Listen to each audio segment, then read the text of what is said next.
many times did Julian of Norwich die? At age 30 in 1373, she was on her deathbed for the first time.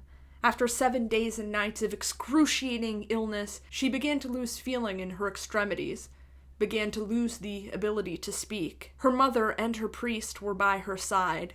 They did not expect her to last through the night. Preparing her to enter into the afterlife, he held up a crucifix in front of her face, an image of Christ for her, a devout medieval Christian woman, to take comfort in. Shortly thereafter, Julian's breathing must have slowed to a near stop, her eyes glassy, and her mother, believing that she had died, did the last possible action a mother could do to care for their child, limp, dead, on the bed underneath her. She reached down to close Julian's eyes. One last gesture of care and respect towards her daughter. But Julian wasn't dead. Unbeknownst to everyone in that room, Julian, eyes fixed on the crucifix held above her, was experiencing a series of ecstatic visions that would go on to inspire her to write the first known work by a woman in the English language, in any subject. These works would be referred to by others as the showings of Julian of Norwich, which translates to the visions of Julian of Norwich, but more commonly known by their 17th century publication title, Revelations of Divine Love. Sometime after this, be it weeks, months, decades, we don't know, Julian entered her anchorhold and died to the world. An anchorite male or anchoress female is an individual who lives enclosed in a cell known as an anchorhold, commonly attached to the side of a church. The life of an anchoress is supposed to be exclusively spiritual, divorced entirely from the concerns of the outside world. And once an anchoress enters into the cell, into the anchorhold, they are not expected to ever exit. In some instances, their cell might be separated from the rest of the church by a simple door, locked from the outside.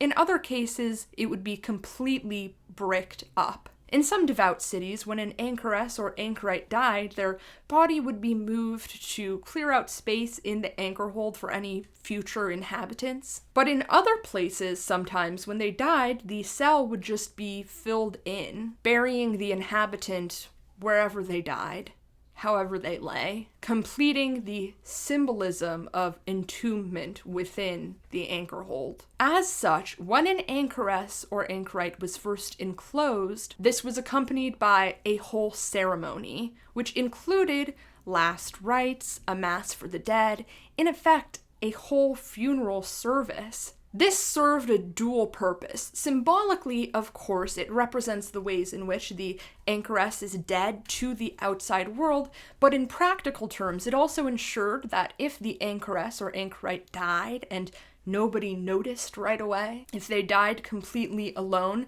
that all the sort of formalities of a proper Christian death would be taken care of. There would be no danger to their soul if they were to pass in that fashion. Julian's true death happened sometime after 1416, but possibly as late as 1429, which would have made her at least 74 years old, but possibly into her late 80s by the time she actually passed. As you can probably tell by the variety and the speculation involved with many of the numbers I've cited, not much biographical information about Julian is actually known. And what information we do have about her life is cobbled together from notes and wills and theorizing about what's likely or unlikely based off of general historical knowledge of anchoresses and medieval Norwich, medieval England, the life of a woman, as well as different things that she alludes to in her book. Trying to construct an image of the life of Julian of Norwich based off of the available information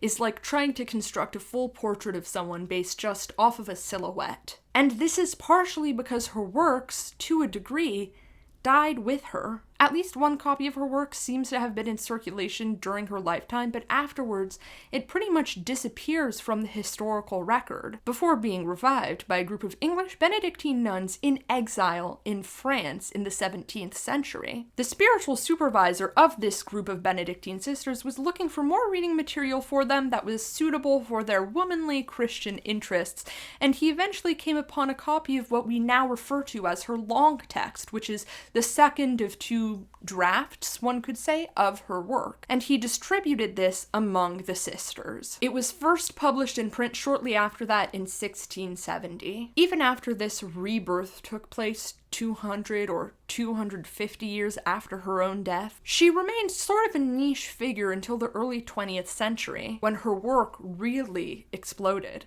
At first, it was passed around among spiritual groups within a Christian readership who was interested in it primarily for its designed purpose, to be honest, using it to have a better understanding of their own faith and their own relationship with God. Next, it was examined and appreciated by male theologians who saw in her work this sort of rich intellectualism and deep thinking that they identified with. They saw her as not like the other girls in a way. They saw her as highly intellectual and therefore, in the words of Liz Herbert McAvoy, apart from the effective mysticism of many of the female visionary writers of the Middle Ages. Basically, she was seen as one of the boys, not like the other girls, because of the complexity of thought she displays in her writings. Finally, in the late 80s and early 90s, a much wider range of historians and scholars became interested in her. Feminist scholars, medievalists, people interested in medieval Norwich, medieval theological writings. I'm here in the third camp. Who is Julian as a historical figure? There is a lot of value in her works, and I'm sure that Christian audiences would find a lot of value in reading her works, especially Catholic-leaning Christian audiences, since that's who she was writing for. I think there's a lot worthwhile in Revelations of Divine Love or The Showings of Julian of Norwich, depending on which version you're reading. And I'm also going to be addressing some of her theological content in this video, particularly her famous imagery of Jesus as mother, but also the visions/allegories of the hazelnut, the master and servant, and the sensual relationship with Jesus the husband. And I'm also going to talk a little bit at the end about how I got started on my Julian journey, strangely enough with an indie movie I went to go see with friends here in Philadelphia. A Julian biopic, you could say, though I'm not really a film critic, so I don't know if that term actually applies here. And I kind of don't care. I want to talk about the movie, so I'm going to.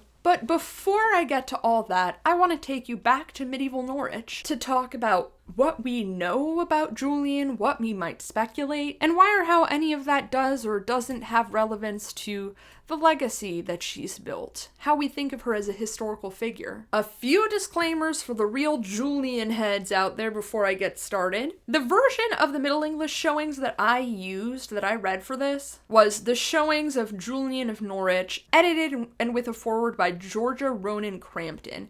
And the modern English translation of Revelations of Divine Love that I used is the Oxford World's Classics Barry Wyandotte translation. Since reading these, I've seen some scholarly discourse and other opinions about what the kind of best versions are of these. I don't think the versions I've used are too wildly off from whatever the ideal is. I think these are both pretty solid, both from pretty credible publications as well, though I'm sure you'll let me know in the comments if you disagree with that. All sources are going to be cited in a little bibliography down in the YouTube description. I actually have about 100 more different sources that I wanted to read for this video that I kept stumbling upon when I was looking at the footnotes of the other things that I was reading, and I started stressing myself out about how there literally just isn't actually enough time for me to read everything that I want to read.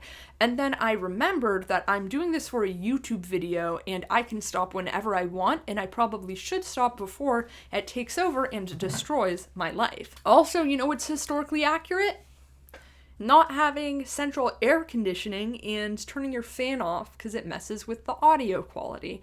So if you want to like and subscribe or whatever, I'm wearing a different costume. It felt more on theme, my kind of like medieval lady outfit. I'm sitting on a workout bench. Sorry if it keeps squeaking. I keep trying to kind of fix the position and the setup here, working with different green screens after I broke my last one. But that doesn't matter. With all of that being said, let's go. First, let's get into the environment. We're starting with a wide view of medieval Norwich, things that she almost certainly would have done, had access to, etc., and then narrowing down to the kind of debated facts of Julian's specific life. Julian of Norwich lived in a world not unlike our own in many ways. 14th century Norwich was rife with civil unrest, oppression, plague, religious paranoia, but also religious and intellectual renewal, industry and cultural exchange. It was characterized in 1972 by the Dean of Norwich, Reverend Alan Webster, as a violent, insecure, ambitious, and lively society. But how much of this society did Julian experience? How much could she see through the 3 designated windows of her anchor hold? Today, St. Julian's Church, where she had her anchor hold, is about a 15-minute walk from the Lollard pit, where the Lollards, a proto-Protestant sect deemed heretical by the Church, were burned at the stake. The executions of Lollards for heresy, beginning in 1401, are some of the first, if not the first, executions for heresy in England. Their movement gained traction and, more importantly, official condemnation just a few years after Julian had her first visions in 1373. There aren't any recorded executions at what would later be known as the Lollards Pit prior to 1428, at which time Julian may have no longer been alive, but I can't help but imagine that she smelled the smoke. At least metaphorically. England did not have the same tradition of female mysticism and female mystic authors as the continent did. There was no English equivalent to Hildegard von Bingen, an empowered woman writing about her own visionary experiences and theological ruminations. Julian is the first, and the first known woman author of any book in the English language on any subject. There's always the possibility that an earlier anonymous treatise or book or writing of some sort is by a woman, but she's the first confirmed that we have. The Lollards seem to have encouraged women to participate and preach and take leadership roles. The Church did not. You have to imagine that Julian, thoroughly within the orthodoxy of the Catholic Church herself, was still acutely aware of the risks of innovation in that time period. At the same time, Norwich is kind of the perfect place in medieval England for a female mystic theologian visionary to develop. It was a very religious city, even compared to other medieval cities. There were 50 parish churches, more per capita than any other English town, including 4 different parish churches within a half-mile range of Julian's own anchorhold. There were 18 religious houses or hospitals within or just outside of the city walls, not even including anchorholds or private chapels that would be owned by wealthy citizens. Norwich had been a cathedral city since 1103. That's a big deal, having a cathedral, a very big, very important church. And the cathedral had a cathedral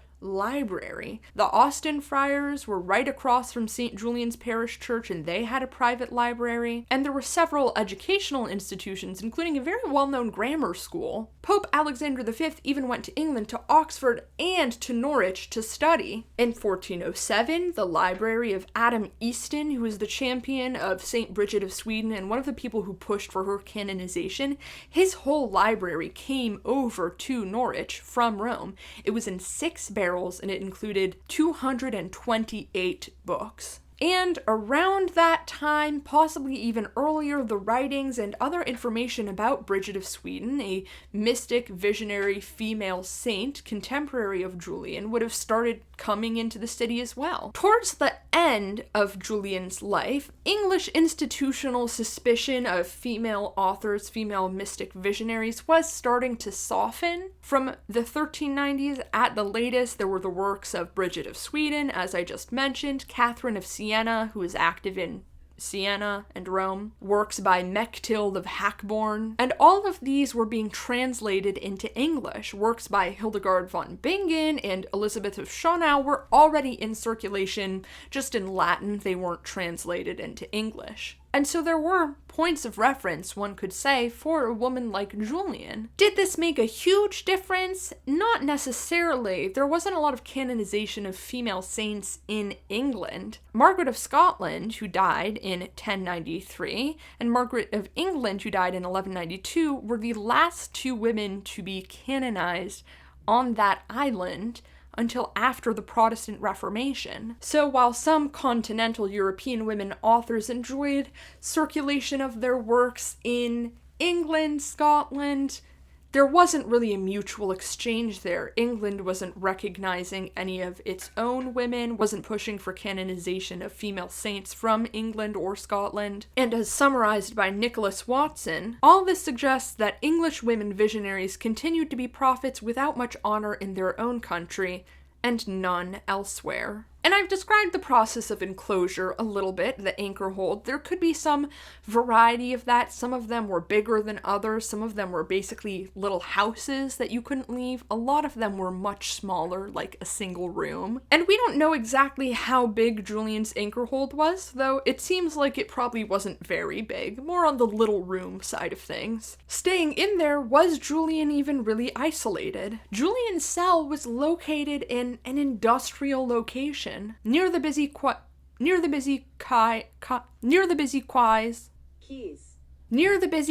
of King Street and Conisford. Whatever she could see through the windows, I imagine she could still hear the hustle and bustle of daily life in one of England's biggest medieval cities. People yelling, traveling back and forth to work, bringing commercial goods around, maybe even some street vendors.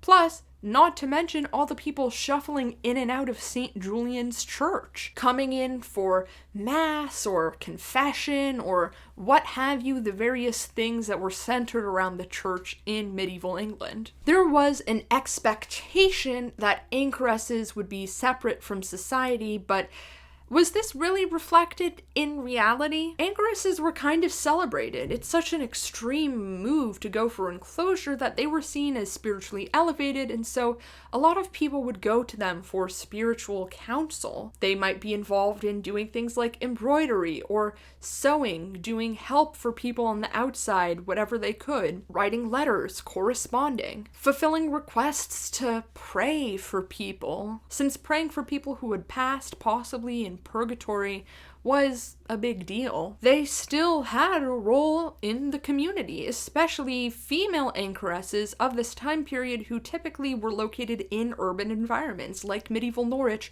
rather than being out in the countryside in true isolation from society. And we even know that Margery Kempe visited her sometime around 1413, Margery Kempe being another very famous contemporary female author. And of Julian, she said that she was an expert in such matters, visionary experiences, and was able to offer good advice.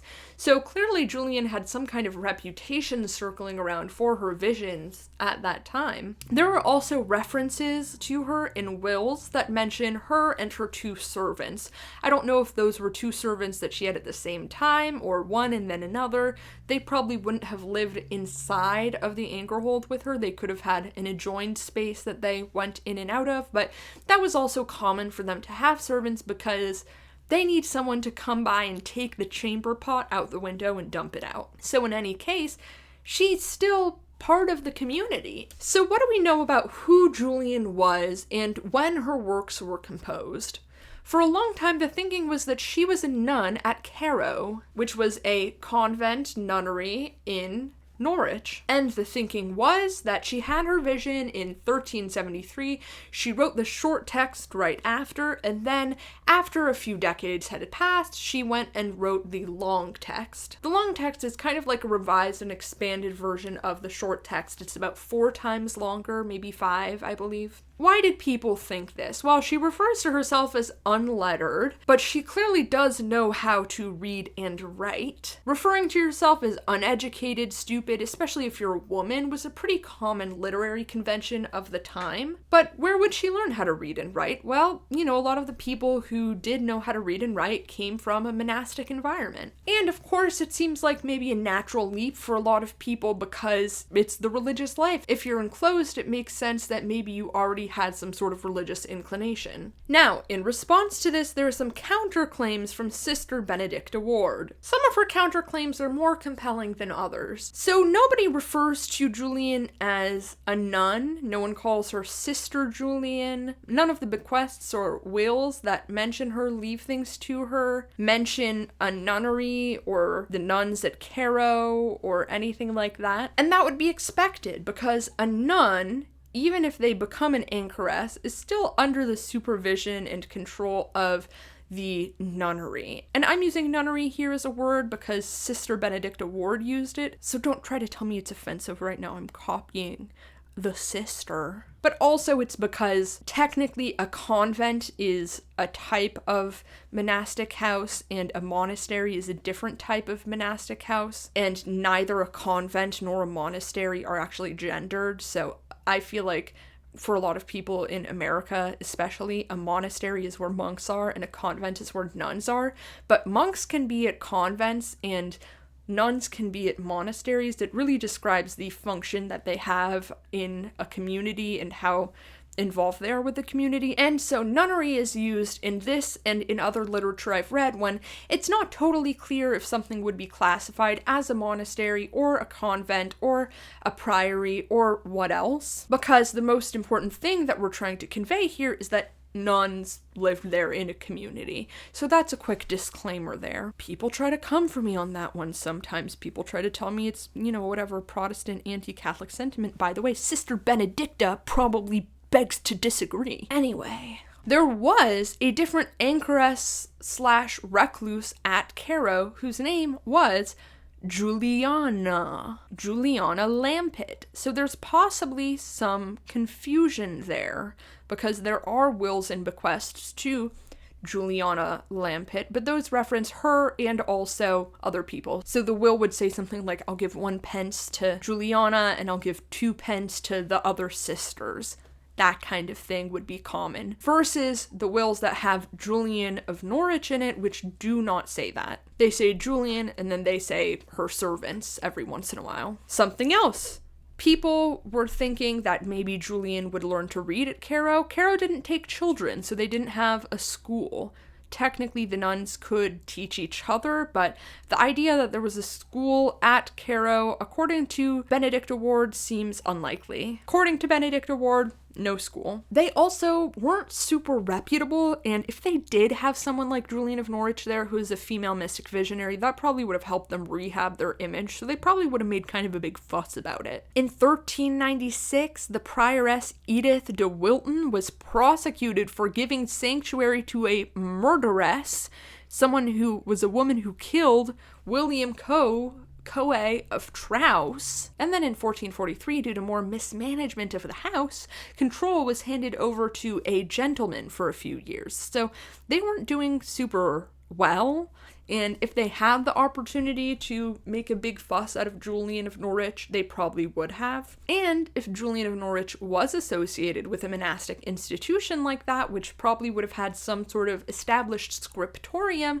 it's less likely that her writings would have kind of vanished for so long. They probably would have been disseminated a little bit more if there was already a built-in writing factory, basically, at the place where she's producing her writings. In her writings, Julian references being young and praying for visionary experiences to identify with the suffering of Christ, things like that. But then she mentions that it passed out of her mind, and then she didn't remember it until she was experiencing her severe illness and starting to actually have visions. Another argument that Benedicta Ward makes is that if you were a nun and you were kind of just thinking about praying and Jesus all the time, you might not forget that you asked for something like that.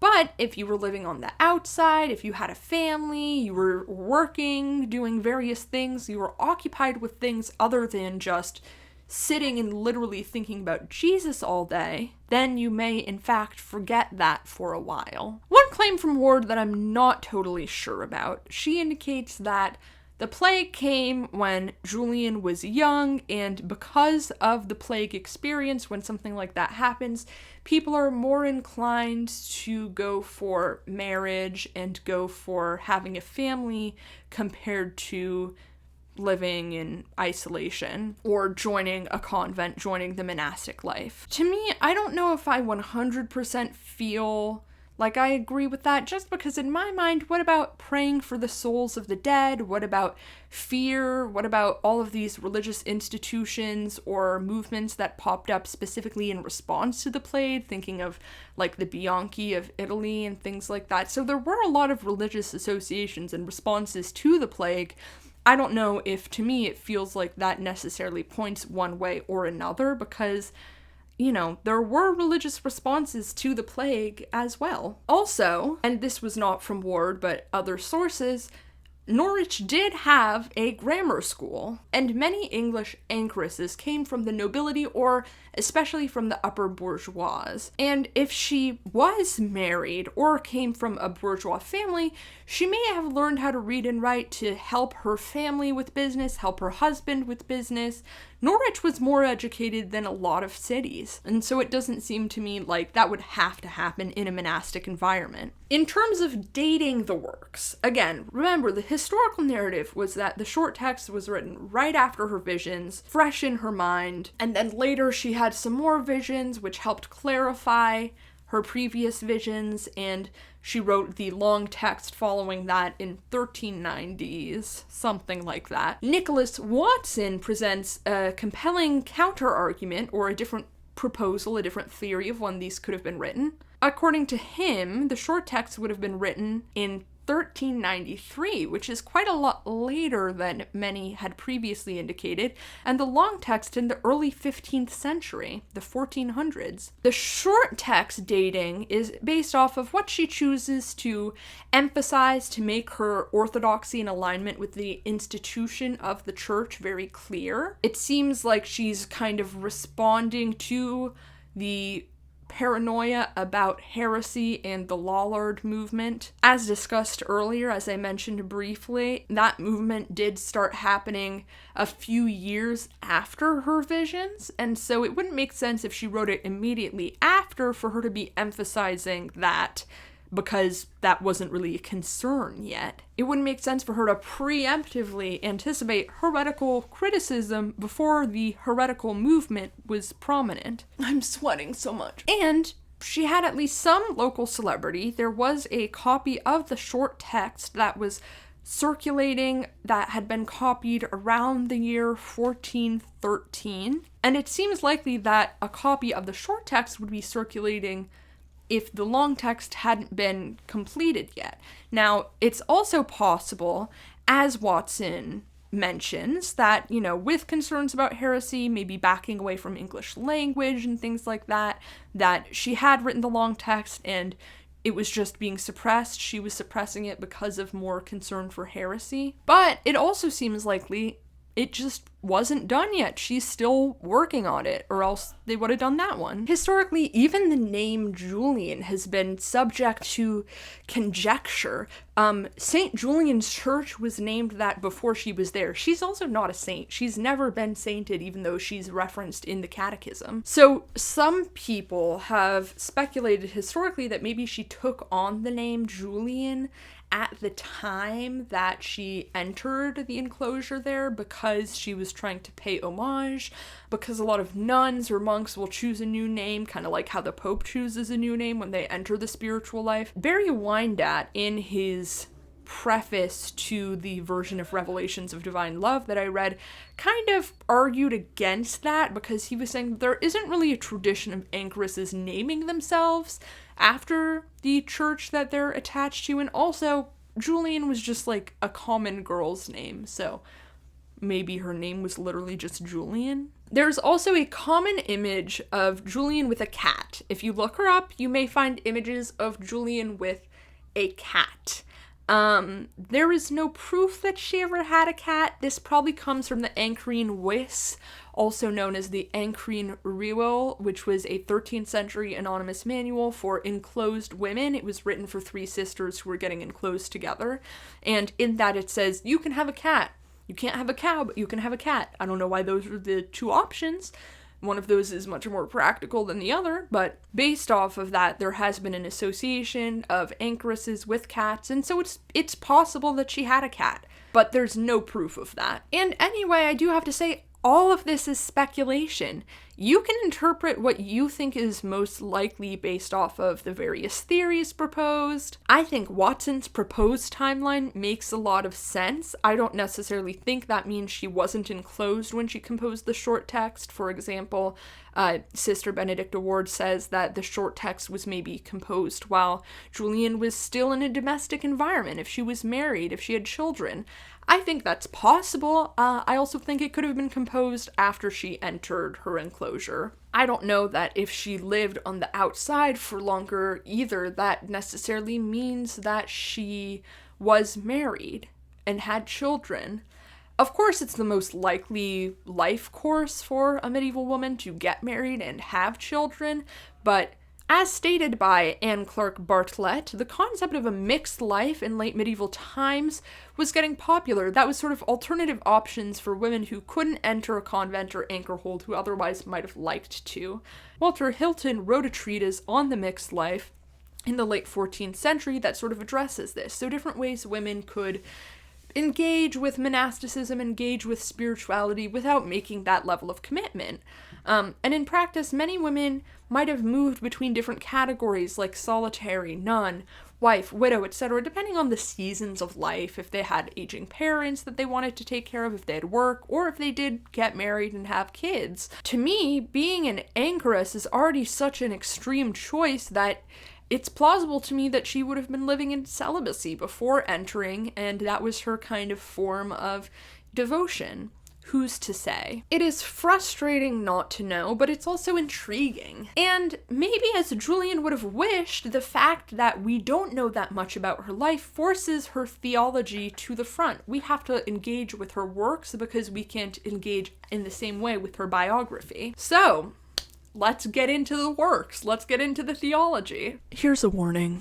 I'm probably not going to spend as much time on the theology as some of you might like, and maybe I'm spending more than some of you might like. I am giving an overview here of some of the most important points, or what I think are the most important points, to give you a sense of her, because I think it's really important to have a view of her works to know what her whole deal was. And if you are interested in reading more, you can pick up a copy of the Revelations of Divine Love, or you can get a Middle English copy. Good luck. I did that, and oh my god, I was not built for Middle English. I'm not going to be doing that again, but Godspeed to those who do choose to do that. And there are a lot of really deep analyses of how this fits into the theology of medieval Europe, the medieval church, the time period, comparisons to other theological works. I'm pulling from those analyses. I'm not really presenting anything fresh and new. And again, I've got my sources cited down below. What I'm talking about is primarily based on the long text unless otherwise specified. And another big caveat here is I am not proselytizing. I am not representing my own views. I'm not telling you what to believe. This is a textual and theological analysis. Also, if it looks like I'm looking at my script off screen a little bit more, that's because I am, because there's a lot of quotes that I'm going to try to read here. So, reading any analysis of Julian's works, 2 themes are bound to come up very quickly, that of sin and that of love. The love comes in many forms, particularly maternal, spousal, and of course, the love between Christ and creation. And these are all different expressions of the same love, because Christ is shown as mother, as husband, and of course as God caring for creations. The sin component is more complicated. It's been argued that the struggle with the origin of sin is the heart of her writing. The essential question is, how can there be sin in the world if God made the world and God is sinless? Why not just skip that part? Why not just skip the whole sin thing? There isn't an answer or explanation for those questions in these works necessarily, except that sin is behovable, aka sin is necessary. But there is a sort of response, which is the aforementioned love. Sin is inherent to humanity, but so is God's love, manifested in particular through Christ and his sacrifice. And this is explained through various visions and parables that she presents. What stands out most about Julian's work for a lot of people, and I guess including me, is Christ as mother. The association of Christ with the feminine. Christ is not like a mother. Christ is a mother. And this doesn't come from nowhere. Carolyn Walker Bynum discusses this tradition in her fantastic work, Jesus as Mother. There is actually a distinct precedent for this kind of thought, not even just starting with women like Catherine of Siena, who reference nursing from Christ's side wound, but in fact from men, particularly in Carolyn Walker Bynum's analysis, Cistercian monks. Anselm of Canterbury refers to both Paul and Jesus as mothers of the soul. He stresses the mother as the one who gives birth and nurtures, even dying to give a child life. Jesus as the father rules and produces, helps produce the child and then rules and lays down the law. And Jesus as the mother loves and nurtures. So kind of a duality. He compares Jesus to a mother hen, taking the chicks under her wing. He writes, "But you, Jesus, good Lord, are you not also a mother? Are you not that mother who, like a hen, collects her chickens under her wings? Truly, Master, you are a mother, for what others have conceived and given birth to, they have received from you." So, you have a baby. Jesus gave you that baby, is the argument. Bernard of Clairvaux, of St. Bernard the dog fame, uses mother to describe Jesus, Moses, Peter, Paul, prelates in general, abbots in general, and himself. Often casually refers to himself as a mother in his letters. Writing about a new novice monk, he writes, "I will be for him both mother and a father." To the abbot Baldwin of Rieti, "As a mother loves her only son, so I loved you when you clung to my side, pleasing my heart." And then he also wrote, in another situation, "My case is the same as that of the harlot Solomon judged, whose child was stealthily taken by another who had overlain and killed her own. You too were torn from my breast, cut from my womb. My heart cannot forget you. Half of it went with you." And of course that's putting himself in the shoes of mother, but it also kind of shows the ways in which that was used for men, or traditionally male-identified figures. Jesus, traditionally shown as a man. So when we arrive at the imagery that Julian presents, it's not as unprecedented as we might otherwise suppose. She writes, "Thus Our Lady," referring to Mary, "is mother, in whom we are all beclothed, and of her born in Christ. For she that is mother of our Saviour is mother of all that shall be saved in our Saviour. And our Saviour is our very mother, in whom we be endlessly born, and shall never come out of him." Compare that to the quote from the Carthusian prioress, Margaret of Oint, who died in 1310. "The mother who bore me labored in delivering me for one day or one night, but you, my sweet and lovely Lord, labored for me for more than 30 years. So use of this image of Jesus as a mother who is continuously, in the words of Julian, endlessly bearing humanity as his children. Another quote from Julian, "The mother may give in her child suck in her milk, but our precious mother Jesus, he may feed in us with himself, and doeth full curiously and full tenderly with the blessed sacrament that is precious food of very life. The mother may leave in the child tenderly to her breast, But our tender mother Jesus, he may humbly leaden us into his blessed breast, be his sweet open side, and shown therein party of the Godhead, and the joys of heaven, with ghostly secureness of endless bliss. So, to translate it badly, using my words, a mother may give her child milk, but our precious mother Jesus, he feeds us with himself, and does it courteously and tenderly with the blessed sacrament that is the very precious food of life. So instead of a mother feeding a baby milk, Jesus feeding us the sacrament, which is himself. The mother may lay the child tenderly to her breast, but our tender mother Jesus, he brings us to his side wound and shows us the Godhead and joys of heaven in there. So comparing that to a breast, sorry, that's probably not a very precise location for the side wound. I'm trying to make a point. Now, according to McAvoy, this is a part of this late medieval trend towards devotion focusing more on the humanity of Christ more than the power of the Trinitarian Godhead. So people are relating to Christ as a human rather than trying to fear Christ and fear God. They're trying to kind of find this human connection and understanding, and that's the kind of devotional trend. In McAvoy's word, there was no better symbol than woman as the most fleshly and fallen of humankind to illustrate God's condescension in becoming human. So God becoming human as Jesus is a big sacrifice, humiliating. And what's more humiliating than woman is a comparison. The seemingly natural act of a mother breastfeeding her child thus provided a powerful representation of the bond between God and humankind. And this is a repeated theme throughout Julian's work, emphasis on the feminine aspects, necessity for balance of feminine and masculine for redemption.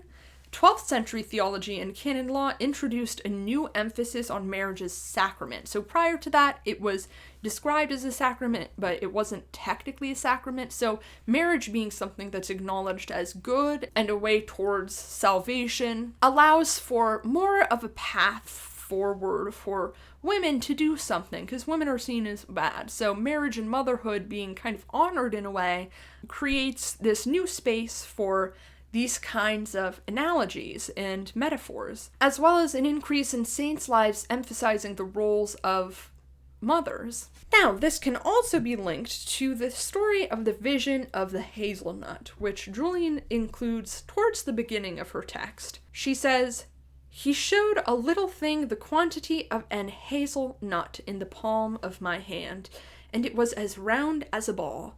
I looked thereupon with eye of my understanding, and thought, what may this be? And it was generally answered thus, it is all that is made."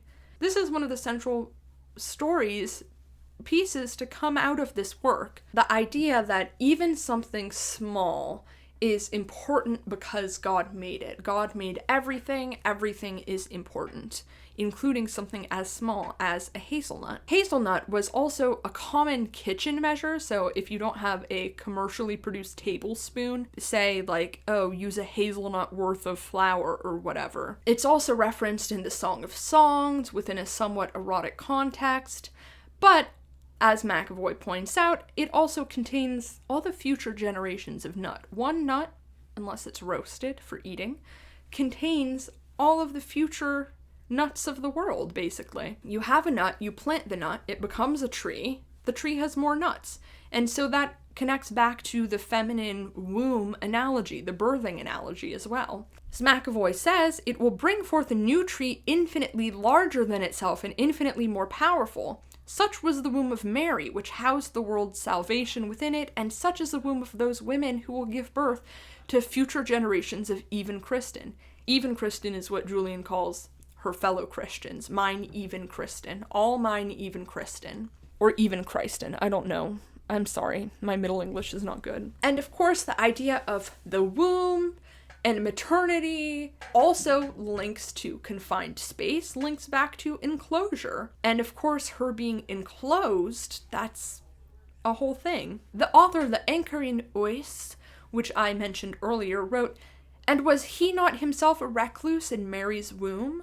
These two things concern an anchoress, confinedness and bitterness, for the womb is a confined dwelling where our Lord was a recluse, And this word, Mary, as I have often said, means bitterness. If you then endure bitterness in a confined space, you are his fellows, recluse as he was in Mary's womb. So that also links back the image of the nut, the image of the womb being used. If something contains something, that means something is enclosed within it. And also kind of ties back to the feminine. Also, the story of the servant. There's the story of a servant who is trying to do the Lord's bidding, who falls in a mire. And basically, it's this stupid little servant who's running around, and he's all dirty and ugly and gross and whatever, and he's just rushing around trying to obey his Lord's order, and instead, he falls and he's messy and sloppy. And the story here presented represents the fall of man. Instead of being punished, the servant is not blamed, and the Lord, representing God, naturally, is very pleased with the servant's efforts. Loves the servant, looks on him well, and the servant is seen as Adam with the fall, and also as Christ, who is able to reunite quickly with the Lord. And then once again it comes back around to maternal images, because of course the Lord, looking on, lovingly, not mad at the servant for falling down, later becomes the mother. The mother may suffer the child to fallen sometime, and be deceased in diverse manners for the own profit, but she may never suffer that any manner of peril come to the child for love. So the mother, God as mother, allows the child to fall and make mistakes for their own benefit, to learn from, but doesn't let them get to serious harm. McAvoy compares this to a vision of kind of realistic motherhood. The kind of idealized motherhood that we get from the Virgin Mary is, you create a child who is perfect and does everything right, and your parenting is so good that the child never messes up. But the realistic motherhood involves the child is not perfect and does make mistakes, and maybe that involves watching the child fall and, not always being able to guide the child. And that maybe is another way of kind of commenting on feminine reality, female reality, the reality of medieval women as mothers. This is part of why people think that Julian could have been a mother. They feel like she writes a lot about motherhood and children and compassion and parenting. But I kind of don't see why she couldn't have gotten that from her relationship with her own mother, who was there at her bedside when she was dying, basically. Or from seeing other mother-child relationships out on the world. I don't know that all of these observations exclusively have to come from her being a mother, though that's also a possibility. And then there's the marital imagery. And thus I saw that God enjoyeth that he is our father, God enjoyeth that he is our mother, and God enjoyeth that he is our very spouse, and our soul is his loved wife.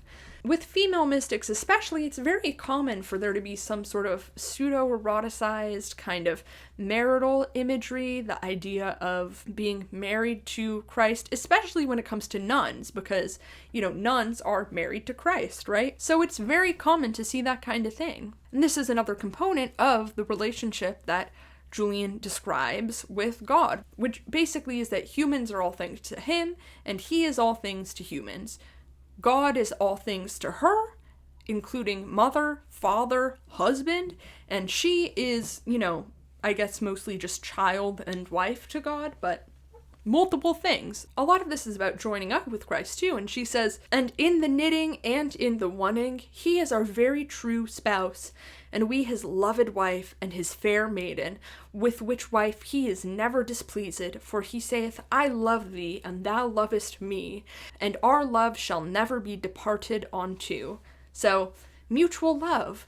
Fair maiden. Part of the vision she describes is also the vision of the fiend, because all of this so far has been very optimistic and loving, and those are the parts people tend to focus on, but there is also an element of fear here, and the fiend is this sort of demonic representation that comes to her and tries to choke her and haunts her, who is kind of posed as a demonic foil to Christ the husband, Christ the lover. As Julian is staring up at the crucifix, the fiend comes to her in the form of a young man, which is different from the descriptions that we get in the Middle Ages, oftentimes of a very kind of grotesque figure. This is a relatively handsome young man, red-faced with spots, red, hell, evil, fire, whatever, blood. The spots, as described, possibly linking to leprosy, which was associated with sexual indecency, being a punishment for having too much sex. And he is close enough that she feels his breath and side locks on her face.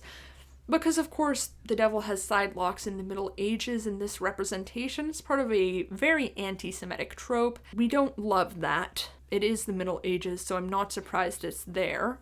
She emphasizes handsomeness and these other virile qualities rather than the gruesomeness in the way of other contemporary texts. And as McAvoy says, what she is actually expressing is her perception of the danger of the untrammeled masculine sexual aggression, if devoid of what she has already identified as the feminine qualities of gentleness and unconditional love as personified by the figure of Christ, who is both mother and ideal lover. Ideal lover is feminine, you heard it here, folks. And now, to start wrapping up my conclusion, here's the big line, okay? This is the most famous part. And it's kind of at the beginning, but I kind of saved it for last because it's very famous. And thus, in my folly, adorned this time, often I wondered who, by the great foreseeing wisdom of God, the beginning of sin was not letted, for then, thought me, all should be well. This staring was mickle to forsaken, and nevertheless mourning and sorrow I made therefore without reason and discretion. But Jesus, that in this vision informed me of all that me needeth, answered by this word, and said, Sin is behovable, but all shall be well, and all shall be well, and all manner of thing shall be well. She's wondering, why wasn't sin stopped before it began? What's up with that? And she's foolish to wonder that, is what she's saying, because of course God did it, so it's got to be correct, but, of course she can't help but wondering about that, and Jesus just says to her, sin has to happen, but everything's going to be okay. All shall be well, and all manner of things shall be well. And that's the most famous quote from this work. Sin exists, God loves us through it, is essentially that. While some other female writers use feminine analogies for Jesus in passing, and some male Cistercian writers use maternal imagery to self-soothe, especially about the anxieties of leadership, Julian does seem to take it further than a lot of people, which is why it's so famous. I don't know if it would be accurate to say that she presents an image of divinity that is beyond gender, because I don't think any agender or androgynous representation really exists in the super hypercharged medieval gender binary. Instead, I think it's more of a gender maximalism, where all of these features are present and all of them are required. It's a super emphasis on femininity and masculinity. She's operating, of course, from the hyper-binary perspective of the context of the misogyny of the Middle Ages. In a modern time period, I don't personally feel that women and men are inherently one thing or another.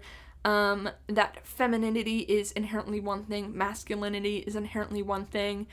You can tell by looking at my gay little face. I'm not operating from a perspective that strict gender roles serve a purpose in modern society, or that gender is super inherent.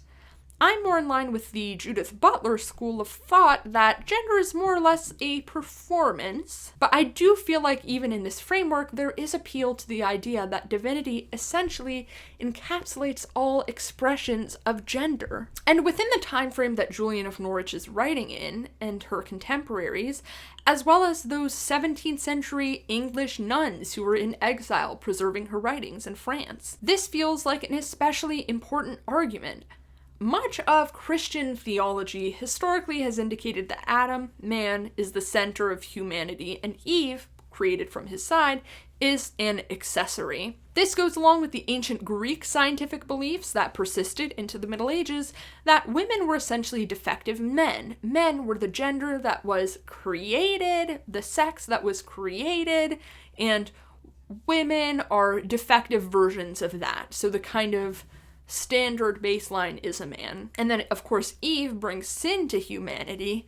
Why'd you do that? And eventually it's required that Christ comes into the picture to atone for the sins of humanity, partially brought on by Eve, and to bring in the future generations of Christians who then have the opportunity to grapple with sin and goodness and try to live as sin-free of a life as possible. But the emphasis on Mary, growing especially in the middle and late Middle Ages, expands this beyond a male endeavor, because her birthing of him is a redemptive act for women that allows Christ to perform the ultimate redemptive act for humanity. Julian emphasizes this, mentions Mary, but also brings the feminine to Christ as well and links birthing, pregnancy, and other things.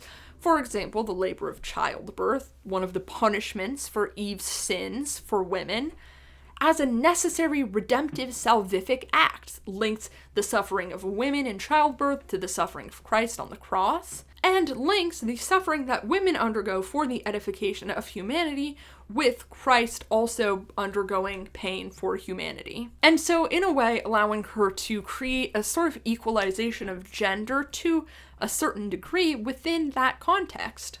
The movie. I want to talk a lot about this movie, but I'm also aware that almost nobody else has seen it. Some people have seen it, but not a lot, because it hasn't had a widespread distribution, cinematic release, and it's also not on streaming. But here it is, Revelations of Divine Love. Somewhere I'm going to put a poster. This is how I got into Julian. As some of you know, I've been interested in anchoresses for a while, sparked by my interest in Hildegard von Bingen, who started out as an anchoress and then essentially got so popular that they had to make her an abbess, and she went on a speaking tour across Germany/Holy Roman Empire. So, my friends saw this movie poster, and they were like, hey, there's a screening of this movie. It really seems like the kind of thing you'd like, some weird medieval shit. And I thought, well, if I'm gonna see the movie, I better read the book first. And that's how we got here. Initially, this video was actually just supposed to be a movie review, and instead it's almost everything except a movie review. I don't want to go too into detail on the movie because, again, pretty much no one else has seen it, so I don't know if that would be enjoyable for anyone. I don't want to, totally spoil it, and I haven't even had a chance to rewatch it to, crystallize my thoughts. But in sum, I liked it. To my knowledge, there have been some novels and fictional works where Julian is a character, even a main character, but I don't think there's been a movie where she's the main character. I don't think there's been a biopic type of movie. I don't think there's been a movie where she's the star of the show. This is a low-budget film. I think the director, in the Q&A after the film, said the budget was like $125,000, if you know anything about movies, and I barely know anything. That is nothing. That is like saying $0. That is $1 worth of movie budget. And the fact that it is low budget is obvious. It's kind of apparent. Not in a bad way. There is an element of camp. Several of the actors are not professional actors. I don't think that detracts from enjoyment of the movie. The settings are highly constructed, with the use of some miniatures and some kind of old Hollywood-style Technicolor sound stages. I'm not a movie critic. I don't know if I'm using those words correctly, but I'm trying to capture the vibe for you, kind of give you what I'm thinking about. In my opinion, this kind of artificial constructed look lends itself to the visionary element of this, kind of trippy visionary element, and the fact of Julian's reality is a totally constructed one, because of course if she's living inside an anchor hole, that's a constructed environment. She's not in the natural world. And it is very aesthetically coherent, so the sets are matchy-matchy with each other. There are some realistic settings shot in actual buildings and stuff like that when she is having a vision with Jesus, but when she's just living her regular life, it's constructed, it's artificial, and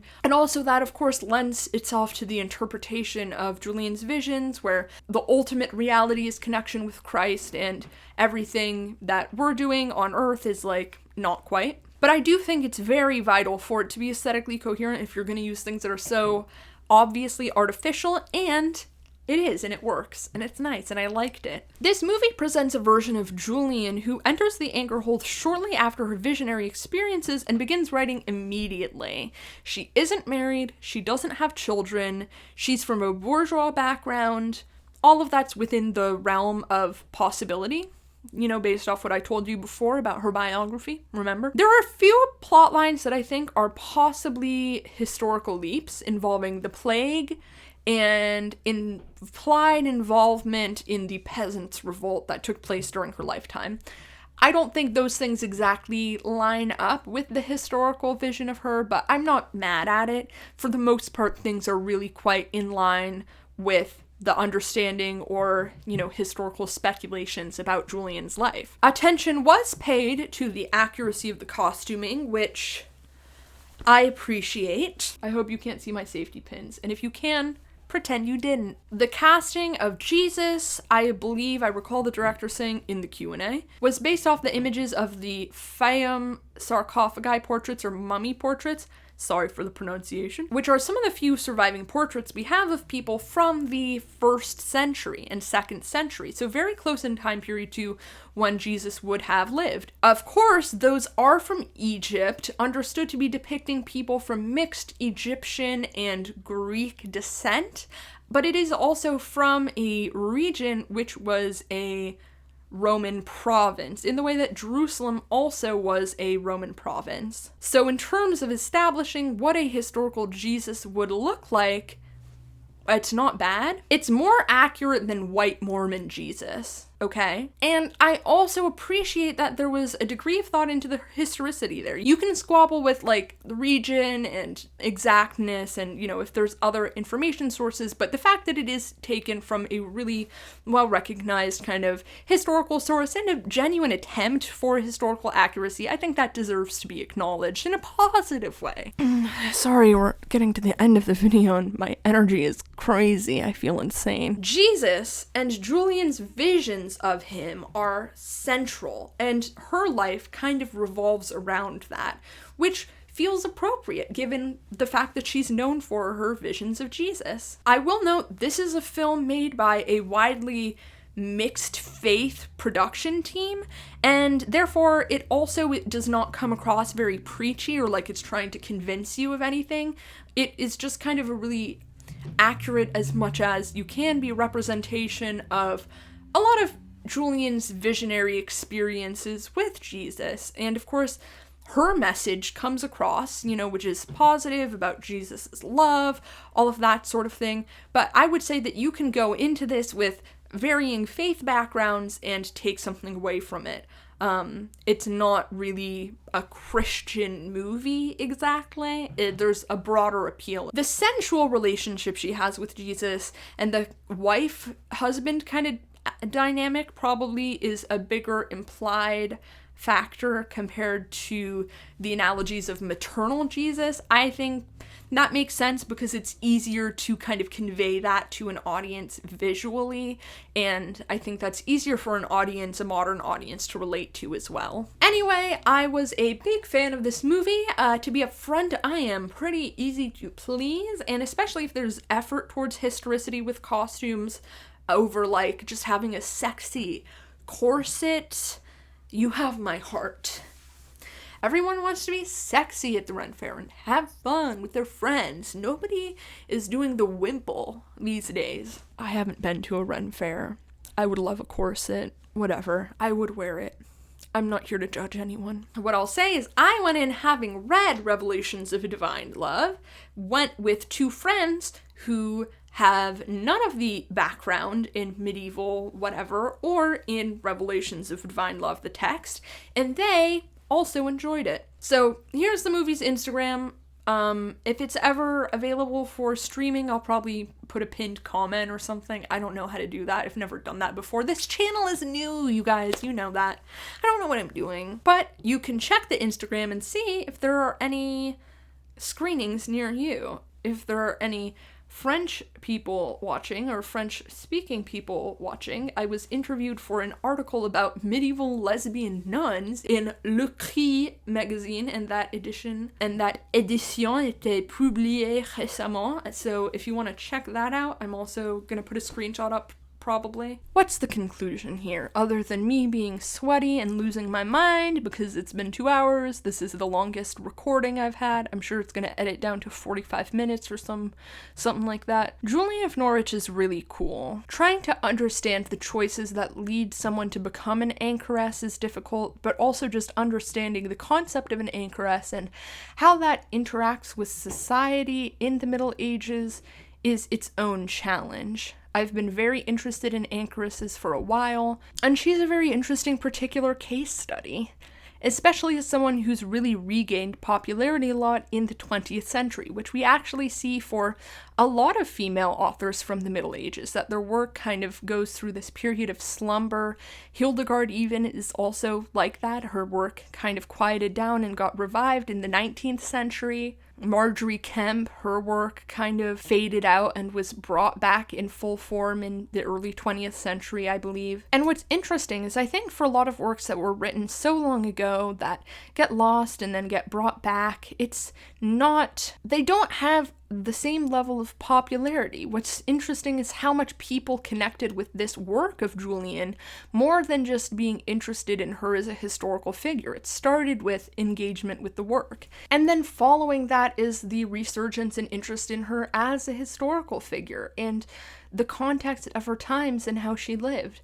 I've enjoyed so much reading about her and all of the different possibilities. It's a very different kind of project to researching someone like Hildegard von Bingen, who wrote so many books and also was an abbess, and so there's a billion documents related to her from her lifetime, after her lifetime, before, and also considering the fact that Hildegard was sainted and became a doctor of the church, and Julian of Norwich, she's had recognition, but she's never achieved that level of recognition. But what I think is especially interesting is just any kind of idea about variance in gender, the dynamics of gender in the medieval context.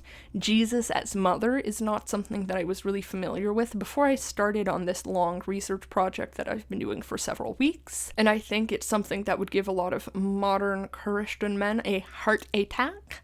But it does make a lot of sense to me within the context that she's presented it. And I'm just impressed by her, honestly, overall, by her producing works, thinking about the Lollards and the anxiety that she probably felt at the time period she was operating in, and then also the kind of self-assuredness and confidence which she writes with, and how strong the visions are and how strong the images are that she conveys. Great exercise for me in trying to learn how to read Middle English.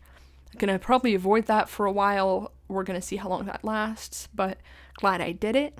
And yeah, I think maybe the next video will be about Marguerite Porete, but then I really need to get back into trying to make a 3-hour video about Merlin, based off of how insane I feel after recording this video, which again is probably not going to even edit down to an hour. Who's to say? I don't know how that'll work, filming myself talking for that long. I think I might have to break that one up, but it is time to get back into it. But thank you for watching. If you watched all the way to the end, then you get to know that I got my skirts hiked up with my little PJ shorts underneath because I'm sweaty as hell, and I did it.